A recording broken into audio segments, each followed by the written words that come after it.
Oi família, bom dia, um dia ótimo, um dia maravilhoso, um dia fantástico para todo mundo, tá bem? Vamos orar, é muito bom, né?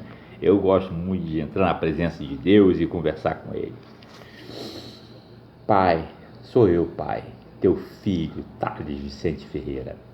Pai, quando eu entro na tua presença, eu fico até assim um pouco confuso, porque eu quero pedir perdão, eu quero pedir desculpa pelos meus erros, eu quero falar dos agradecimentos que eu tenho, dos livramentos que eu tive, eu quero falar também, Pai, dos pedidos que eu quero fazer.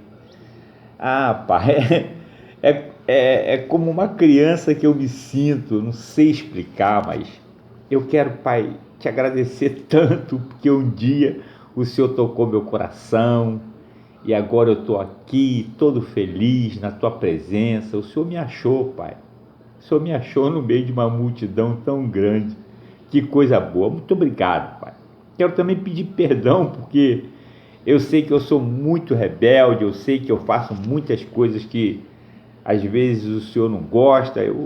Me perdoa, Pai. Misericórdia, misericórdia. Me ajuda, Pai. Me ensina, me educa, me acalma. Tira de mim toda a minha ansiedade, toda a minha arrogância. Pai, poda esse ramo, me poda, Pai, para que eu possa dar mais frutos, para que eu possa dar frutos suculentos, Pai. Porque eu quero dar, Pai, muitos frutos como teu servo, como o ramo da videira que é teu filho, Pai. Pai, agora eu quero pedir também, Pai, pela minha igreja, pelo pastor Wander, pastor da minha igreja, pastor presidente, pelo pastor Paulo, pelo pastor Franco, pelo pastor Tiago, Marcos, Gustavo Lecal, Pai, pelo pastor Joel, Washington, todos os pastores da minha igreja, Pai, eu coloco no teu altar, Pai, para que nós possamos marchar, ir em frente, pregar o evangelho, falar da tua palavra, entregar a mensagem, Pai. Nós somos só correios. Nós vamos agora entrar numa jornada muito importante contra a corrupção, Pai, que esse trabalho ele possa não ser só dos irmãos da minha igreja, mas de toda a sociedade brasileira. Essa corrupção que está assolando o nosso país, cara, essas leis que permitem que essas coisas aconteçam, que nós possamos ter uma força tamanha do teu Espírito, para que nós possamos fazer um movimento nesse país, Pai, que essas leis sejam modificadas e que haja punição para os corruptos que destroem com as famílias, que destroem com as verbas públicas, Pai, por interesse próprio. Pai, dá força para a minha igreja, dá força, Pai, que nós possamos ajudar também o juiz Moro, que está nesse trabalho contra essa corrupção, Pai, que ele possa fazer aquilo que ele está no coração dele, que foi o Senhor colocou ele lá para fazer, e todos os que estão junto com ele, Pai, porque ele não está sozinho, possam fazer essa obra destemidamente, sem temor, Pai. Protege, envia um exército de anjo celestial para proteger os teus servos, Pai. É assim também que eu quero pedir, Pai, pelos doentes da minha família. Pai, a Isa, Pai. Pai, toca na Isa. O Senhor pode, Pai. Eu sei que pode. Eu sei, Pai, que o Senhor pode. Eu tenho certeza absoluta, Pai. Colocar a Isa de pé, andando, Pai, para que ela possa ter uma boa velhice, Pai, para que ela possa cuidar dos netos, brincar com eles, Pai, mas que faça sempre conforme a tua vontade.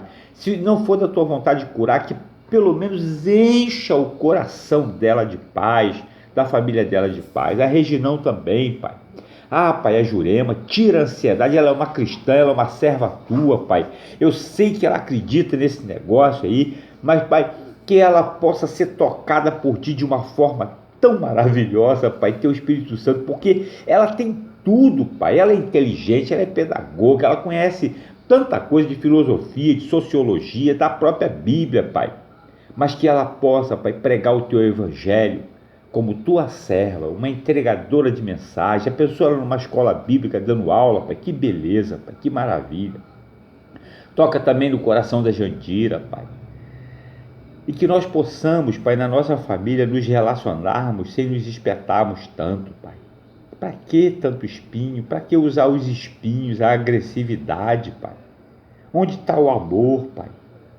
Que nós possamos entrar num circuito de paz tão grande que nós possamos curtir a nossa velhice junto. É assim que eu oro e agradeço, em nome do teu Filho Jesus. Amém. Família, vamos ler a Bíblia? Capítulo 18 de Atos. Paulo vai chegar em Corinto. Então, todas aquelas cartas que ele escreveu, Lucas está dizendo por todos os lugares por onde ele passou. Éfeso, Corinto, Gálatas, né? Todas essas localidades, ele vai escrever cartas pastorais para pastorear a igreja.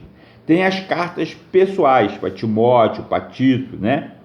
E tem as cartas gerais, que abrange para todas as pessoas, inclusive os não crentes. E naquela época era o caminho, né? O caminho da verdade, o caminho da vida. Então agora no capítulo 18 de Atos dos Apóstolos, Lucas escreve o seguinte a respeito de Paulo e outros cristãos. Depois disso, Paulo saiu de Atenas e foi para Corinto. Ali encontrou um judeu chamado Áquila, natural do Ponto, que havia chegado recentemente da Itália com Priscila, sua mulher, pois Cláudio havia ordenado que todos os judeus saíssem de Roma. Paulo foi vê-los e, uma vez que tinham a mesma profissão, ficou morando e trabalhando com eles, pois eram fabricantes de tendas. Todos os sábados ele debatia na sinagoga e convencia judeus e gregos. Depois que Silas e Timóteo chegaram da Macedônia, Paulo se dedicou exclusivamente à pregação, testemunhando aos judeus que Jesus era o Cristo, o Filho de Deus, o Messias. Opondo-se eles e lançando maldições, Paulo sacudiu a roupa e lhes disse: caia sobre a cabeça de vocês o seu próprio sangue. Estou livre da minha responsabilidade. De agora em diante irei para os gentios. Então Paulo saiu da sinagoga e foi para a casa de Tício Justo, que era temente a Deus e que morava ao lado da sinagoga. Crispo, que era o chefe da sinagoga, creu no Senhor, ele e toda a sua casa. E dos coríntios que o ouviam, muitos criam e eram batizados em nome de Jesus. Certa noite o Senhor falou a Paulo em visão: não tenha medo, continue falando e não fique calado, pois estou com você e ninguém vai lhe fazer mal ou feri-lo, porque tenho muita gente nesta cidade. Assim Paulo ficou ali durante 1 ano e meio, ensinando-lhes a palavra de Deus. Sendo Galho procônsul da Acaia, os judeus fizeram em conjunto um levante contra Paulo e o levaram ao tribunal, fazendo a seguinte acusação: este homem está persuadindo o povo a adorar a Deus de maneira contrária à lei. Quando Paulo ia começar a falar, Galho disse aos judeus: se vocês judeus estivessem apresentando queixa de algum delito ou crime grave, seria razoável que eu os ouvisse. Mas visto que se trata de uma questão de palavras e nomes de sua própria lei, resolvam o problema vocês mesmos. Não serei juiz dessas coisas. E mandou expulsá-los do tribunal. Então, todos se voltaram contra Sóstenes, o chefe da sinagoga, e o espancaram diante do tribunal. Mas Galho não demonstrou nenhuma preocupação com isso. Priscila, Áquila e Apolo. Paulo permaneceu em Corinto por algum tempo. Depois despediu-se dos irmãos e navegou para a Síria, acompanhado de Priscila e Áquila. Antes de embarcar, rapou a cabeça em Cencreia, devido a um voto que havia feito. Interessante o Lucas escrever essas coisas, não é? Interessante. Rapou a cabeça devido a um voto que havia feito. Chegaram a Éfeso, onde Paulo deixou Priscila e Áquila. Eles, porém, entrando na sinagoga, começou a debater com os judeus, pedindo eles que ficasse mais tempo. Não cedeu. Mas ao partir prometeu: voltarei, se for da vontade de Deus. Então, embarcando, partiu de Éfeso. Ao chegar a Cesareia, subiu até a igreja para saudá-la e depois desceu para Antioquia. Lucas vai descrevendo passo a passo, né, por onde Paulo, por isso que deu para fazer o mapa, né? porque ele vai escrevendo, está acompanhando, está junto, né? Depois de passar algum tempo outra coisa, ele fez um voto. As pessoas se pegam a voto como se fosse assim uma brincadeira, né? Voto é coisa séria. Vou fazer um voto para ganhar na Mega Sena, vou fazer um voto para ficar rico, vou fazer um voto para não sei, né? É voto, voto, voto. Faz voto de 7 dias. Isso aí é muito complicado para que nós possamos entender. Nós estamos fazendo um jejum de 40 dias para não falarmos palavrão. É uma meta, é um alvo, não é um voto. Isso é um trabalho para que nós consigamos sair da crise quando nós estamos muito viciados numa coisa. Para você sair dessa crise, a própria psicologia, a ciência, ela diz que tem uma crise de abstinência. Então, se você conseguir passar por um período de tempo sem fazer aquilo, você consegue se libertar daquilo. É uma ciência, um estudo, né, que foi feito para que você possa ter novamente o autocontrole sobre aquilo. Agora, eu não sou contra fazer voto. Não sou contra. O que precisa ter cuidado com que intenção, qual é a intenção do voto que você quer fazer. Não é uma promessa. Promessa é diferente de um voto. Promessa, você faz um pedido, se aquele pedido for atendido, você cumpre a promessa. Eu acho que é assim, né? Pelo menos na minha época era assim. Isso é complicado, não é? Eu não sei, talvez seja melhor aprendermos a falar diretamente com Deus. E você coloca no altar do Senhor e deixa Ele fazer o que Ele sabe fazer. Ele sabe fazer essas coisas. E você apenas confia pela fé que Ele vai fazer aquilo que Ele achar que é o que Ele quer fazer. Confiar em Deus. Né? Como seu pai fala com você, você obedece porque você confia que seu pai sabe o que está fazendo quando você é criança, né? Bom, vamos continuar. Depois de passar algum tempo em Antioquia, Paulo partiu dali e viajou por toda a região da Galácia e da Frígia, fortalecendo todos os discípulos. Enquanto isso, um judeu chamado Apolo, natural de Alexandria, chegou a Éfeso. Ele era homem culto e tinha grande conhecimento das Escrituras. Fora instruído no caminho do Senhor e com grande fervor falava e ensinava com exatidão acerca de Jesus. Embora conhecesse apenas o batismo de João, logo começou a falar corajosamente na sinagoga. Quando Priscila e Áquila o ouviram, convidaram-no para ir à sua casa e lhe explicaram com mais exatidão o caminho de Deus. Querendo ele ir para a Acaia, os irmãos o encorajaram e escreveram aos discípulos que o recebessem. Ao chegar, ele auxiliou muito os que pela graça haviam crido. Depois, refutava vigorosamente os judeus em debate público, provando pelas Escrituras que Jesus é o Messias. Capítulo 19. Paulo chegou em Éfeso. Enquanto Apolo estava em Corinto, Paulo, atravessando as regiões altas, chegou a Éfeso. Ali, encontrou alguns discípulos e lhe perguntou: vocês receberam o Espírito Santo quando creram? Eles responderam: não, nem sequer ouvimos que existe o Espírito Santo. Então, que batismo vocês receberam? Perguntou Paulo. O batismo de João, responderam eles. Disse Paulo: o batismo de João foi um batismo de arrependimento. Ele dizia ao povo que cresce nele, que viria depois dele.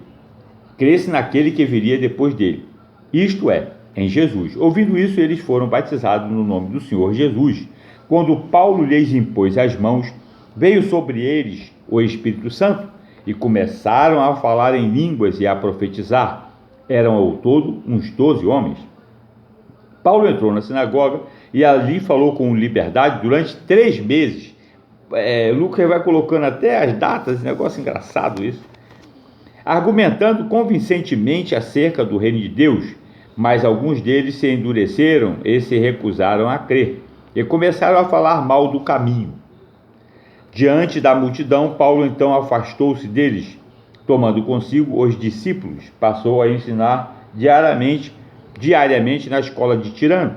Isso continuou por 2 anos, de forma que todos os judeus e os gregos que viviam na província da Ásia ouviram a palavra do Senhor. A palavra de Deus não volta vazia. Deus fazia milagres extraordinários por meio de Paulo, de modo que até lenços e aventais que Paulo usava eram levados e colocados sobre os enfermos. Estes eram curados de suas doenças e os espíritos malignos saíam dele. As pessoas começam a criar, culto a objetos. Hoje em dia a gente vê, eu já vi alguns pastores rasgando a camisa, cortando pedaços da camisa para as pessoas levar para casa.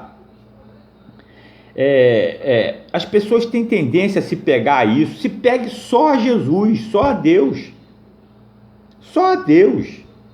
né? Porque senão isso, na época da arca, as pessoas achavam que era a arca que fazia o milagre. Os filhos de Eli foram mortos achando que se levasse a arca, não, nós vamos agora lutar contra os filisteus, vamos levar a arca, que nós vamos derrotar eles. Não é assim. Deus é maior do que todos. Aí as pessoas começaram a cultuar a arca.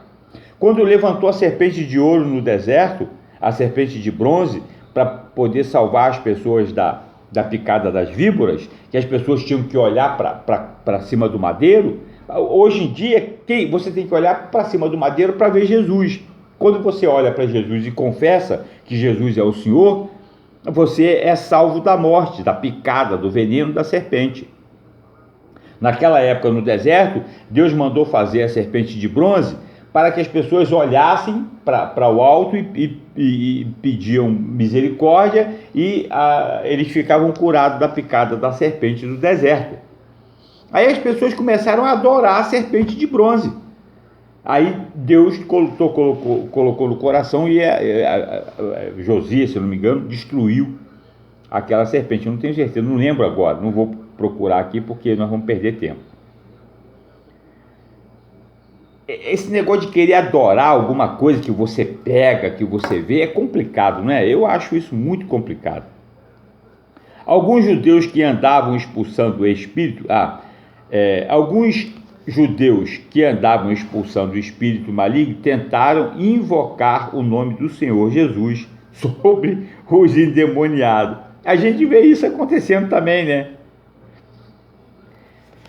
Alguns judeus que andavam expulsando espíritos malignos tentaram invocar o nome do Senhor Jesus sobre os endemoniados, dizendo: em nome de Jesus, a quem Paulo prega, eu lhes ordeno que saiam. Os que estavam fazendo isso eram os 7 filhos de Seva, um dos chefes dos sacerdotes dos judeus. Um dia, o espírito maligno lhe respondeu: Jesus eu conheço, Paulo eu sei quem é, mas vocês quem são? Então o endemoniado saltou sobre eles e os dominou, espancando-os com tamanha violência que eles fugiram da casa nus e feridos. Não se brinca com Deus, né? Não se brinca usando a palavra de Deus em vão, o nome de Deus em vão.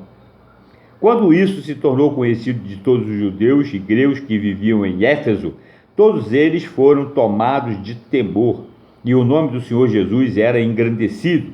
Muitos dos que creram vinham e confessavam e declaravam abertamente suas más obras. Olha isso. Grande número dos que tinham praticado ocultismo reuniram seus livros e os queimaram publicamente. Calculado o valor total, este chegou a 50.000 dracmas. Dessa maneira, a palavra do Senhor muito se difundia e se fortalecia. Muitos dos que praticavam o ocultismo lá naquela época, acontecia a mesma coisa que acontece hoje. Tem muita gente praticando ocultismo. Tem muita gente fazendo bruxaria, macumbaria, seja lá o que for, não é verdade? A palavra de Deus, ela penetra no fundo da alma e revela a verdade e liberta as pessoas de qualquer crendice, de qualquer apego a qualquer tipo de coisa. A palavra de Deus, ela é livre. Por isso é que ela liberta. A Bíblia é um livro. A Bíblia é um livro que eu rabisco nele, eu escrevo nele. É um livro. Mas a palavra que você está ouvindo, essa mensagem que está sendo entregue na sua casa, a palavra de Deus, ela é diferente, porque ela é ouvida de espírito para o espírito. É o Espírito de Deus que fala com o teu espírito. Essa é a palavra. Então, quando você lê, olha a história, vê tudo que está acontecendo lá, vê que as mesmas coisas estão acontecendo cá, você percebe que a palavra de Deus não muda. Ela é a mesma. Voltem-se para mim, venham para mim. Eu quero todos vocês, meus filhos. É Deus falando. Agora, a nossa rebeldia enquanto filho, né, que os filhos são muito rebeldes, a gente queima, a gente não aceita, a gente não quer. Né? Mas você olha o Lucas escrevendo o que é a mesma coisa que está acontecendo hoje em dia. As pessoas praticando feitiçaria, ocultismo, livros e mais livros e mais livros sendo escritos. Não é? É a mesma coisa. Vamos orar? Vamos?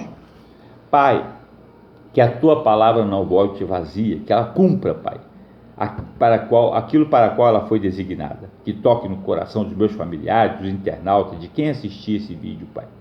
É assim que eu oro e agradeço, em nome de Jesus. Amém. Um beijo. Fica com Deus.